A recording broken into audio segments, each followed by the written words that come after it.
bana tekel kara dio kartuman walle shankan wan ka pai kel ron gien dangra wuji jendangra wuji bakel mal ke liu jawo ke yokwa ni kundi yalin ching yen dial tin an ga duna mai kel rur wa ga la tekel ke ye meti jin be kanga an walle chete ka matot mo ma hajar matot lakin diede jene bena wule to ka marun ke mola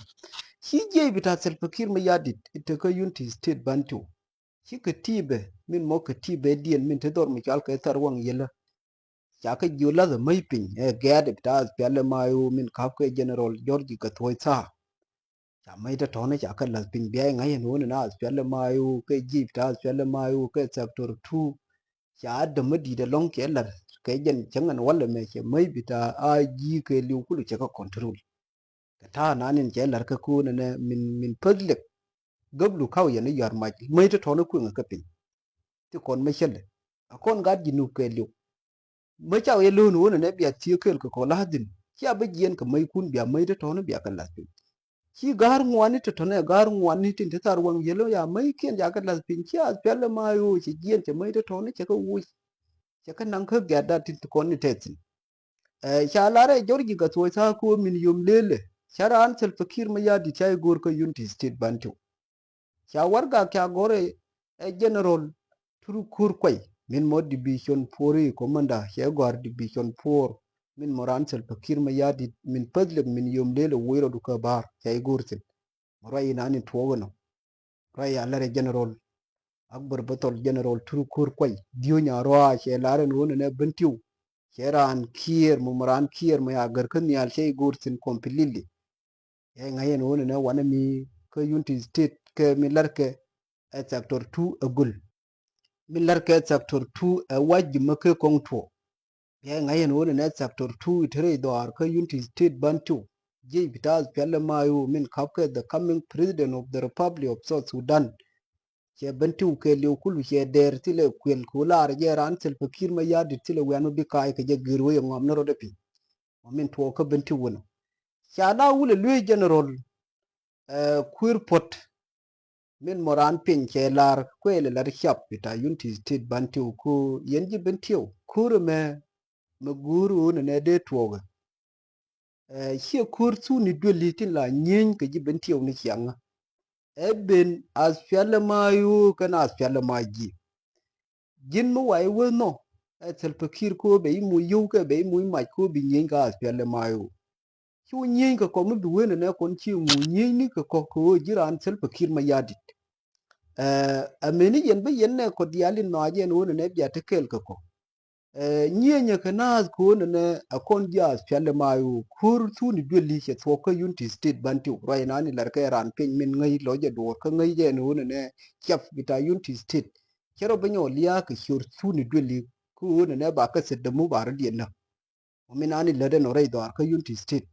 ya ngai je bita spelle mayu ka sector 2 laar jen woni ne be bentu ke li kulu be control ka kur ka be control ka shura pelle mayo ku ji bentiyo ku rike ni la ter ke ken gwini wen ma she ka da kan kuma ba wannan suni dole kan laar ka general kur pot min moran pin ku jira ma yono mo waye wolin tu du she gwa she ba gwa kur me no be na pelle mayo kana pelle maji lu ko ne sel fikir ma yadi tin ta kel ko unity state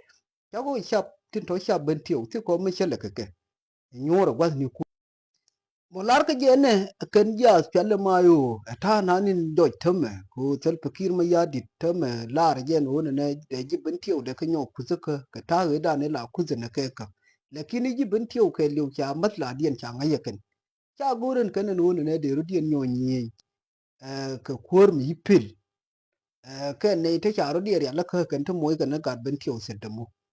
biya ngai no ne yen jibin tiyo dia chet ka minanin cha no no ne biya shon kai ka pelle mayo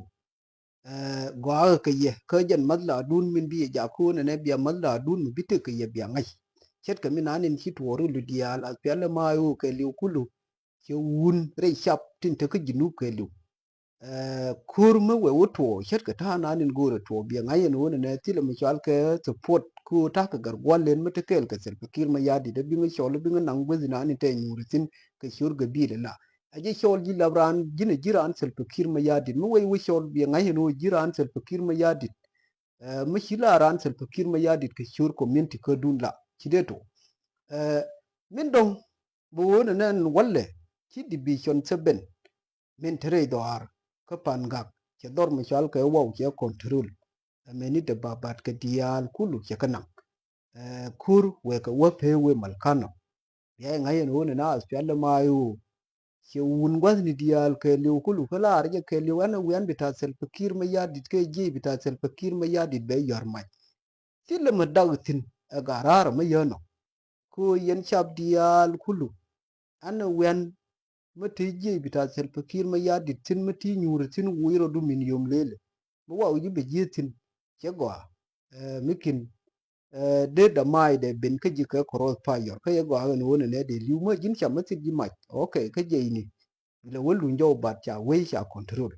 bila wulu njaw bat cha we cha control as pyalle mayo bibalu hiendo ko malar ko ye jimo jigo jina na min yom lele je ni gwezi na an te je bita Salva Kiir Mayardit tino o kon mawa ko mai te dir huwa ka wole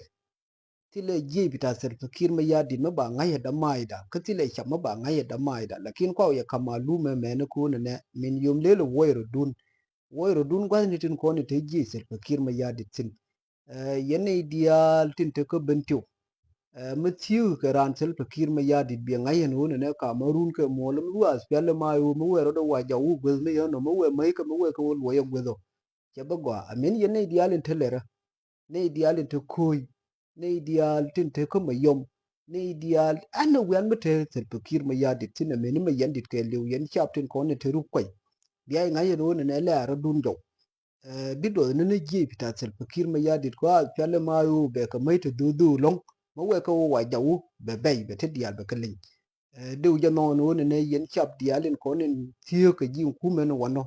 wo yero dun la ro dun jaw as pele mayu jelle lerke ketin gure ke lojde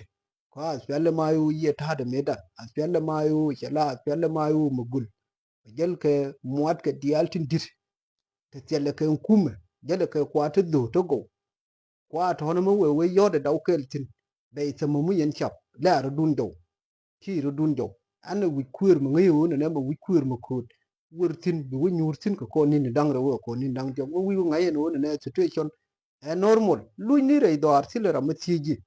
mo men ane te tinano ya ngaye no na ayo ke lu kulu wi guru be control kur we ko nyam tile magange shukron biba South Sudan biba as fiala mayo biba